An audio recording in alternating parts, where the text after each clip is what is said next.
Inter que também eliminado da Copa do Brasil para fazer companhia para o Santos, Luca. Prazer falar com você. Pela primeira vez no canal Aqui Se Fala de Santos. Seja muito bem-vindo. Boa noite para você, meu caro. Boa noite, prazer é todo meu. Os times chegam parecidos, né? Acredito que a temporada seja parecida também, né? Afinal, Verdade. o Inter também, né, teve decepções aí já, né, no campeonato estadual, acabou não chegando na final, né? Foi eliminado Verdade, pelo rapaz. Caxias, né, time da Série D do Campeonato Brasileiro, né? Acabou perdendo em casa. E Na na semi, né? quarta-feira, Na semi, né? isso, na semifinal, né? Ah, 2 empates em 1-1, acabou caindo nos pênaltis. E agora, né, na quarta-feira, né, fez uma grande mobilização no Beira-Rio, né? Mais de 38 mil pessoas, ruas de fogo, sinalizadores, aquela coisa, e acabou caindo fora também nas penalidades máximas, de um jeito que vocês jamais, né, vão conseguir ver, que é convertendo todas as cobranças. O Inter converteu todas e foi eliminado numa cobrança de 2 toques, né, do Carlos de caramba, Pena, né? Eu vi acabou aquilo. sendo anulada, né, a cobrança, então o Inter caiu 5-4 e agora chega para esse confronto, né, de sábado à noite, para encarar o Santos, né, dois times que chegam em cenários semelhantes. Só para te pontuar, posicionar, o Santos há 3 anos não passa da primeira fase do Campeonato Paulista. Na primeira fase, hein? Não é semifinal, igual o Inter aí, que caiu na semifinal. O Santos é a primeira fase do Campeonato Paulista, não chega nem Mas na vamos fase combinar mata. aqui que o Paulistão é mais difícil que o Campeonato Bom, Gaúcho, né? tudo bem, mas o Santos estava muito complicado. É um Santos que briga para não cair no primeiro em 2021 no Campeonato Brasileiro, mas se mantém. Em 2022 foi mais tranquilo no Campeonato Brasileiro. Esse ano não brigou para cair no Paulista, mas também não precisava de um simples empate contra o Ituano na última rodada da primeira fase, tomou de 3-0. Está bom para você. E na Copa Sul-Americana, tá aí. É o terceiro do grupo que tem Blooming, Newell's Old Boys e Audax Italiano do Chile. Então, É. imagina como é que está a paciência dos torcedores de Inter e Santos Futebol Clube. Odair Hellmann, balançando mais do que trapezista, né? Na corda bamba. E o Mano também até esses dias estava, né? Não sei como é que tá agora, mas na Libertadores, se não vence uma partida desses dias aí, já teria ido pro vinagre também, né? O Mano ele teve um problema, né, de muitas cobranças por conta, né, de uma sequência de 6 jogos sem vitória, né? O Inter teve 5 derrotas seguidas, envolvendo aí Copa do Brasil e Brasileirão, e aí venceu, né, o jogo contra o Metropolitanos na Venezuela, mas ao mesmo tempo, né, acabou também perdendo o Clássico Grenal, né, que a gente tem uma importância muito grande aqui. Campeonato à Mas parte, assim, né? né, o Mano ele chega diferente do Odair, tá? Por mais que o Inter tenha sido eliminado, né, na Copa do Brasil, o presidente Alessandro Barcelos bancou, né, a permanência do Mano Menezes e foi contra, inclusive, todos os seus pares de gestão, né, que cobravam, inclusive, a demissão do treinador e acabou demitindo 2 profissionais que vocês conhecem bem aí, né, o William Thomas, Sim. executivo de futebol, e o Sandro Orlandelli, né, que era o gerente, o coordenador técnico, né, enfim, a nomenclatura muda um pouco, né, de um clube para o outro, mas eles acabaram, então, indo embora. O Inter demitiu também, né, o preparador físico Giancarlo Lourenço, que também, né, veio aí do Santos, e, enfim, bancou o Mano, né, deu toda a confiança, né, para o treinador. Afinal, a gente está no último ano de gestão, né, do presidente Barcelos, e, enfim, né, qualquer treinador que viesse, né, por agora, né, para o Internacional teria que assinar um contrato curto, né, um contrato até o fim do Campeonato Brasileiro. E a gente sabe, né, que grandes nomes não vão topar, né, assinar por este período, né, Verdade. demandaria um contrato um pouco mais longo. Então, a tendência, né, apesar de todas as contestações e eliminações, é que o Mano permaneça pelo menos até o final do ano, junto do presidente Barcelos. É, é uma coisa que a gente, uma coisa que a gente sempre fala aqui, quando o técnico, quando o presidente ou gerente de futebol vai lá e fala, o técnico está prestigiado, ele está por um resultado, né? Ele está Mas por no próximo. caso do Mano, ele É, está prestigiado mesmo. não, tá porque ele derrubou todo o restante, né? Derrubou o coordenador técnico, todo mundo e ficou ele. Então tá com prestígio. Agora no Santos, eu falo para você, foram 8 técnicos nessa gestão. É o último ano de mandato do Rueda também.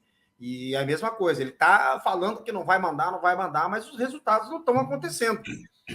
E quem manda o técnico embora são os resultados, não adianta. Ainda mais o Claro, com Campeonato certeza. Brasileiro, se a coisa não fluir, meu amigo, se a coisa não fluir, por exemplo, o Santos vem de empate e de derrota no Brasileiro. Um empate contra o Palmeiras, que a equipe se portou muito bem em campo, mas empatou 0-0. E uma derrota contra o Red Bull Bragantino no último domingo, que foi uma vergonha. 2-0, assim, que foi uma vergonha. Bom, aí a eliminação na Copa do Brasil não conta, mas o Campeonato Brasileiro cobra muito caro as derrotas. Portanto, se o Santos não conseguir um resultado positivo amanhã, a batata do Helman vai assar, pode ter certeza disso aqui. Bom, eu sei que você está com o tempo meio apertado aí. Me fala um pouquinho desse Inter aí, como é que vem esse Inter? Tem desfalques? Vem com força máxima? Como é que vem o Inter, Lucas? O Inter chega com esse jogo do Santos, né, no meio de duas decisões, né? Na quarta tivemos, né, o jogo contra o América Mineiro, que, certo. Enfim, o Inter estava esfacelado, né? Perdeu alguns jogadores, né, por suspensão no jogo de ida. E quarta-feira tem Inter e Nacional, né, em Montevidéu, um jogo pela Libertadores, onde o Inter precisa vencer, né, para garantir de forma antecipada a classificação para as oitavas de final, né? Não correr risco, né, por exemplo, de perder para o Nacional, e aí traz a decisão para o último jogo, né, no Beira-Rio contra o Independiente Medellín da Colômbia. O lado bom, né, desse jogo contra o Santos é que o Mano ganha alguns reforços importantes, tá? Ele ganha o Alan Patrick, né, que não esteve no meio da semana, que é o dono desse time do Inter, né? Sem o Alan Patrick, o Inter dificilmente tem alguma criação, né, ou alguma coisa diferente. Ele sendo um meia, né, formado pelo Santos, inclusive, é um cara que é o artilheiro do Inter esse ano, né, pelo incrível que pareça, né, sendo um camisa 10. Ganha de volta também jogadores como o Rômulo, né, que vinha sendo o lateral direito, né, improvisado, mas o Bustos também retorna, né, de uma lesão no tornozelo, e também ganha, né, o acréscimo do Luiz Adriano. Teve uma pancada, né, no jogo contra o Bahia no fim de semana, né, um choque de cabeça, né, com o zagueiro do Bahia, não jogou na quarta, vai estar de volta, né, ao time nesse fim de semana. Por outro lado, né, ele perdeu o John, né, o goleiro titular, que pertence ao Santos, né, que vinha dando conta do recado aqui, não joga por questão contratual. O Campanharo, né, o primeiro volante, que é o único que o Inter tem, também está suspenso, então não joga, então é uma baixa significativa. E o Inter ganhou mais dois problemas agora na chegada a Santos, né? O Inter divulgou a lista de relacionados. Moledo, né, o zagueiro com um desconforto muscular, nem viajou, assim como o Pedro Henrique, né, o atacante que tem um problema no tornozelo, ficou em Porto Alegre. Somados a eles, Maurício e Mercado, né? O Maurício com problema no ombro e o Mercado com lesão também não viaja. Então o Inter tá meio em frangalhos, assim, sabe? Ganha 5, mas perde 5. Então, ao mesmo tempo, né, que voltam jogadores, perde outros, e o Inter chega com um time meio remendado aí para o jogo na Vila Belmiro, precisa vencer, né? Afinal, também está namorando ali a parte de baixo da tabela, né? A gente sabe o quanto o Brasileirão, como tu bem disse, cobra caro as derrotas. Então, é complicado, né, que o Inter perdendo, né, contra o Santos, né, indo para uma decisão contra o Nacional, né, volte a olhar para baixo, né, volte a olhar para o Z4, né, o Inter por muito pouco não entrou no Z4 na última rodada, acabou vencendo o Bahia 2-0, então deu um respiro mais aliviado. Mas é um jogo, né, meio de iguais, eu imagino, né, eu estou projetando esse jogo, inclusive, com toda a cara de empate, né, na Vila Belmiro amanhã. Ano passado foi empate, né? Foi 1-1, foi um jogo difícil. O Santos demorou para fazer. Quando fez o gol, acho que o Depena, se não me engano, que empatou o jogo. Bruno Mendes, isso mesmo. Bruno Mendes foi lá, empatou o jogo, foi 1-1 e foi aquele jogo. Me diga uma coisa, fala um pouquinho pra gente aqui do John, rapaz. O John hoje é o titular, ele ganhou essa posição jogando ou foi por contusão do outro goleiro? Como é que tá a situação do John hoje? E o que você vislumbra? Você acha que o Inter vai exercer a compra dele no final do ano? O goleiro do Inter titular vinha sendo o Kehler, né? O garoto formado na base do Inter, né? Passou um tempo emprestado na Chapecoense, fez um grande brasileiro no ano passado.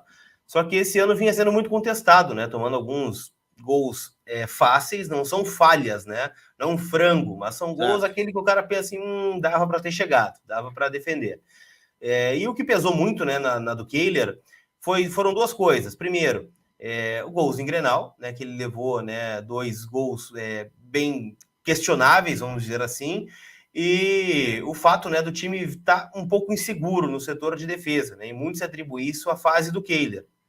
É um goleiro que, enfim, toma 3 gols de fora da área iguais em 3 jogos diferentes, né? E aquela coisa que o cara fica pensando, é mérito do batedor ou é fase do goleiro, que daqui a pouco tá mal posicionado, deu um passo pro lado, e daqui a pouco, né, o cara se sentiu confiante para bater, já que outros bateram e também acertaram. Então o Mano trocou, né, o goleiro na Libertadores, né, para esse jogo contra o Metropolitanos, o John foi o titular, né, uma troca técnica nesse sentido. O John fez um grande jogo, né, tem uma defesa de letra, inclusive, que salva o Inter de tomar um empate. Ele vem para o jogo do Beira-Rio contra o Bahia e o Inter passa sem sofrer gols também, muito por conta dele, faz 4 ou 5 grandes defesas. Boas defesas. E a partir, né, daí assume a titularidade. No jogo contra o América foi titular, né, não teve falha no gol, não defendeu nenhuma cobrança, é verdade, mas foram pênaltis bem batidos, né, pelos jogadores do América Mineiro, e agora só não joga mesmo por questão de contrato, né, mas o novo titular do Inter é o John. O Inter fala, né, em antecipar esta compra, né, junto ao Santos, mas é aquela coisa, né, tá fixado em contrato, então não tem porquê, né, antecipar esse movimento, se pode ser feito no final do ano. Mas o John hoje sim é titular do Inter, né? Um jogador que vem dando conta do recado, pelo menos, né? Nos últimos jogos, mesmo que a amostragem seja muito pequena ainda. Ele é um jogador, é um goleiro que ele ficou muito marcado por conta da final da Libertadores, né? A final da Libertadores, uma bobeira, uma indecisão, ele ameaçou sair, voltou e aí perdeu, nem conseguiu fechar o ângulo e nem foi e aí aquilo lá marca, né? Ainda tem o João Paulo também que fica, então, enfim. Mas desejamos boa sorte ao John aí, já que ele não vai jogar contra a gente amanhã, que continue tendo boa sorte. Só para a gente fechar aqui, qual que é o tamanho da folha do Internacional hoje? Olha, a folha do Inter, ela bate, né? O Inter liberou muitos jogadores, né, no começo do ano. Tyson foi embora, o Edenilson foi embora, Patrick, David. Bom, foi uma turma, uma leva grande de jogadores que saíram e não vieram tantos jogadores assim de reposição, né? Tanto que é a principal bronca, né? O Inter, por exemplo, contra o América Mineiro no segundo tempo, apostou no Estevão, né, garoto da base, no Jean Dias, que veio do Caxias, que eliminou o Internacional, jogador já de 32 anos, e no Alemão, que é um jogador que vive uma fase terrível, né, tecnicamente, e é um jogador que veio do Avaí, por exemplo, no ano passado, e acabou dando certo aqui em 2022. Se especula, né, dentro dessas saídas e chegadas, né, cerca de 6 a 7 milhões de reais de folha.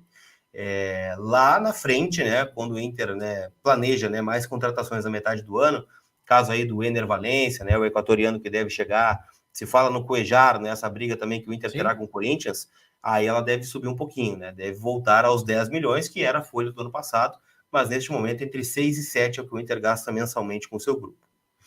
E quem que, assim, aí é uma questão de feeling mesmo, desse time do Santos aí, o que vocês... Quem que assusta esse time do Santos? Você tem alguém que assusta? Você tem algum jogador assim que vocês... tem que tomar cuidado com esse, tem que esse, aquele e tal. Eu já passei para você mais ou menos o Santos, Sim. Que deve entrar em campo com o João Paulo, Natan, Messias, Joaquim e o Gabriel Inocêncio, que vai jogar na esquerda, né, no lateral direito, mas joga na esquerda. O Santos muda também na volância, sai o Rodrigo Fernandes, que foi mal no jogo contra o Bahia, e entra o Alisson, com o Dodi e com o Lucas Lima. E no ataque, Mendonça, Soteldo e David Washington. A gente brinca aqui, né, Vanderlei, que a água de Santos é um pouco diferente, né? Que o Santos sempre, quando tem dificuldade, surge um garoto, né? Eu gosto muito do Marcos Leonardo, né, jogador que tá fora aí, né, por conta da seleção. A seleção. Joga amanhã, inclusive, né? Brasil e Israel, né? O Yuri Alberto foi o último atacante decente, né, que o Inter teve, também veio do Santos. E gosto muito, tá, do David Washington. Para mim é um jogador interessantíssimo, né, que surge na base do Santos também, né? Claro que é um menino ainda, né, precisa, né, de rodagem um pouco, né, e vai pegando isso aos poucos. Mas é uma preocupação, né? Claro que jogar na Vila Belmiro sempre é muito difícil, né? O Inter venceu só 3 vezes na história, né? O Santos na Vila Belmiro, e foi a primeira em 2014, para ver como o Inter tinha, né, esse tabu na Vila, acabou quebrando aí de lá para cá, foram 3 vitórias. Mas a gente sempre cita aqui, né, jogadores do Santos que são qualificados, né? O goleiro João Paulo, né? Muito se pedia, né, o João Paulo aqui quando o Inter tinha essa questão dos goleiros, mas acho que fica muito mais nos homens de frente, né? Essa preocupação, né? No próprio David Washington e também ali no Lucas Lima, né? Que a gente sabe, ele é cria, né, do Internacional, né? Foi criado aqui pelo clube e a gente sabe, né? Pô, o Lucas Lima passou por um momento tão quase largado do futebol, né? O Santos apostou nele e geralmente quando o Santos faz bons jogos passa, né, pelos pés do Lucas Lima, que é um criador aí e vai precisar de atenção certamente. Mas a gente vê o Santos aqui como um grande clube, né? Um time que daquelas coisas que a gente vê no futebol brasileiro, né? Times grandes que são mal administrados. O Inter tem passado por isso também nos últimos anos, apesar, né, de chegarem decisões, né, nos últimos anos, batendo na trave, não dá e não dá. A gente sabe que o Santos tem uma camisa muito pesada e que é sempre muito difícil, né, de jogar na Vila Belmiro, independente, né, do time que esteja em campo. Então, ninguém está esperando um jogo fácil, né? O Inter precisa, querendo ou não, dar uma resposta. né, para o seu torcedor, né? O discurso foi esse já, né, no pós-jogo do América Mineiro, bom, tomamos uma pancada, precisamos reagir, né, no Brasileirão e já na quarta-feira contra o Nacional, porque depois o Inter, teoricamente, tem jogos mais acessíveis, né, no Brasileiro. Pega o Vasco em casa, pega o Coritiba fora, né, para tentar engrenar, né, no Brasileirão de novo e chegar, né, na parte de cima da tabela. Mas é um jogo duríssimo, né, que o Inter aguarda amanhã contra o Santos. O Inter vem em qual formato? No 4-3-3? 4-2-4? Deve ser um 4-3-3, tá? Uma dúvida ainda, né, no time na lateral direita, se o Bustos começa, né, já que ele volta de lesão, né, teve um problema no tornozelo, ou se mantém o Rômulo, né, jogador improvisado, né, na lateral direita. Kehler, né, volta para o gol, na ausência do John, né, o que pode ser um ponto negativo para o Inter, né, um goleiro sem confiança para jogar. Na lateral direita, essa dúvida, né, entre Bustos e o Rômulo. Moledo fora, então, Nico Hernandes, Vitão e o René. Na abertura de meio campo, Baralhas deve substituir o Campanharo, ao lado dele o Johnny e o Depena, Alan Patrick, Wanderson e na frente o Luiz Adriano. Deve ser esse o time do Inter para encarar o Santos aí, time bem desfalcado de alguns jogadores ainda. Para fechar, vocês têm saudade do Odair Hellmann? Cara, o Odair, ele viveu uma relação de amor e ódio com o Inter, né? O Odair é uma cria da base do Inter, né? Foi volante na década de 90 e foi o interino, o primeiro jogo do Odair como interino do Internacional, 5-0, né? No Grenal, numa semana onde o Inter demitiu, né, o Diego Aguirre, né, de forma totalmente avoada, né, pela diretoria na época, diretoria que rebaixou o Inter depois. O Odair assume naquele 5-0, né, sem culpa nenhuma. E depois começa, né, a construir uma relação, né, de auxiliar da comissão permanente, né, quando precisava quebrava um galho, até que chegou um momento que ele assumiu. E ele fez boas campanhas com o Inter, né, em 2017 na Série B, na reta final, em 2018 também, levou o time que estava voltando, né, lá de baixo ao vice-campeonato brasileiro. Ele era muito cobrado aqui, na verdade, né, pelos jogos fora de casa. Né, a gente esperava sempre uma outra postura, né, do Inter, né, pelos jogadores que tinha, daqui a pouco poderia jogar de uma forma mais ofensiva, né, e não esperando tanto o adversário dentro da goleira. Enfim, mas ainda assim, nos últimos anos, né, foi um dos técnicos que teve melhor resultado, né, acabou levando o Inter para a final da Copa do Brasil de 2019, né, levou também o Inter para, né, algumas retas finais aí de Copa Libertadores, mas ele ficou muito marcado, viu? Aqui a gente costuma usar o termo retranqueiro, né, quando se fala do Odair. Então, o Mano tem um perfil parecido, né? Então, acho que se o Mano vem sendo cobrado pela torcida, um técnico do perfil do Odair dificilmente seria a solução para o Inter neste momento. Mas é um cara que tem uma história bonita no Inter e certamente, bom, o Santos está recheado, né? Tem o maior jogador da história do Inter, né, no comando, né, que é o Paulo Roberto Falcão. Então, também, né, são caras que têm um carinho do torcedor, mas foram ciclos que já se encerraram, né? Eu imagino que o Odair vai voltar para o Inter um dia, mas acho que vai demorar um tempo ainda. Para acompanhar o seu trabalho aí, aonde que encontra no YouTube, nas outras redes sociais, fala para a gente aí. No @LucasColar sempre, né? Tem canal aqui no YouTube, informações diárias do Inter, e no Vozes do Gigante, né? Canal que trata 100% do Internacional, né? Inclusive estou indo para Santos, né? Hoje de madrugada para acompanhar o jogo. Então estaremos na Vila Belmiro para fazer a cobertura do jogo, né? Palco histórico aí, né? Do Brasil. E vamos lá, né? Torcendo por um grande jogo, né? Acima de tudo, né? Que Inter e Santos, querendo ou não, né? Possam se recuperar aí dentro da temporada de 2023, por mais, né, que a gente não tenha nenhuma perspectiva, pelo menos aqui do lado do Inter, de um cenário de títulos, por exemplo, né, na temporada de 23. Vocês ainda estão na Libertadores, né? Vocês ainda estão na Libertadores, saíram da Copa do Brasil, questão de tempo, né? A gente está nesse sentimento aqui, né? Vamos lá. Nós estamos na Série B da Libertadores, que é a Sul-Americana, e pelo jeito tá difícil até de classificar. Estarei na Vila Belmiro amanhã. Amanhã, se der, a gente falamos lá, então. Trocamos uma ideia amanhã lá. Um abraço. Obrigado pela sua participação, prazerzão, viu? Valeu, um abraço, tamo junto. Tudo de bom, tá aí.